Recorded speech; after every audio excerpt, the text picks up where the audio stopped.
not everybody is straight and not everybody is cis. And every person that has a personal connection to our community brings that connection with them wherever they go. And the more of us that are out and that are talking about our experience and that are making everybody else aware of what we see in the world, the more everybody has a little piece of that to bring with them into their setting, even if it's a setting that is currently kind of resistant to that change. I'm Claire Humphrey. I'm a writer, and I also work for Indigo Books, and I'm a Penguins fan. Oh, very cool. How did Claire get into hockey? I was born in a small town in Canada, in which everybody was a hockey fan, so I grew up around it. But it always seemed like something that was generally for guys. Like my dad was a hockey fan, and he took my brother to games, but he didn't take me to games, and so I wasn't really socialized into it in a way that would make me feel at home in it.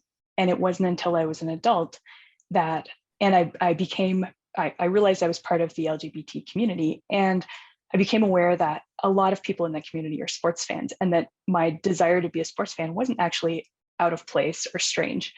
It turns out that it's a really normal thing to want. And I became a Pittsburgh fan in particular because I was stuck there during an ice storm with nothing to do and discovered that actually they have a great hockey team. Yeah, they do. So then you're not based in Pittsburgh? I'm not. I'm actually based in Toronto. Okay, cool.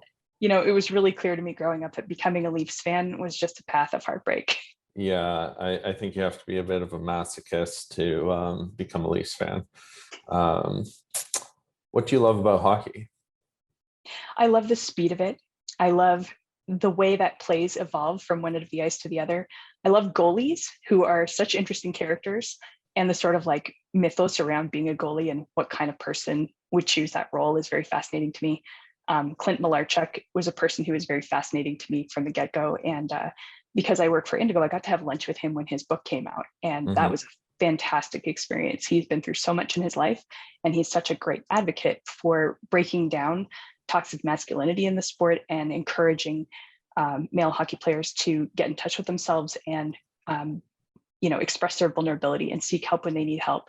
And that was a really cool experience. Yeah, I like Clint a lot. We've had a few phone calls, and I really enjoy him. How could hockey be better for you and also for the queer community? I think for men's hockey in particular, it's so important to start evolving the culture in a way that doesn't allow for players using homophobic remarks against other players to anger them. It just hurts every time you see that kind of language being used, whether it's by players, whether it's by coaches, or whether it's by other fans. I think I'm not alone in having the experience of being at a game and hearing my fellow fans saying homophobic remarks toward players who do something that they don't like. And that's not a group that I want to be a part of. And there's, it's challenging to confront somebody else, a stranger to you, in the moment when they're saying something like that. And that's helpful when I can bring myself to do that, I do, but that it can't come from just individuals all the time. It needs to come from the sport as a whole, from the community that is driving it from the top down. Completely. Knowing that and knowing the language and some of the behaviors, what keeps you in hockey? Partly it's a sense of hope that, our whole culture is evolving really quickly right now. And I think there are a lot of people like yourself who are working to drag that culture forward along with everybody else. Partly it's a sense of nostalgia, right? I grew up in a household where this game was always on, and there's that delight of still sharing something with my family and sharing something with strangers. When you walk around I'm wearing my rainbow colored Penguins t-shirt right now, and spontaneously people will just come up and say, "Let's go Pens," or even "Happy Pride, let's go Pens." There is a lot of fellow feeling among fans, and that sense of being part of a community that you can't even always recognize. It actually feels really similar to me to being part of the queer community, that there are these signs that you display to the whole world, and sometimes people recognize those signs and give you a high five, really or metaphorically. I love that. That's really thought-provoking for me. I haven't thought about that.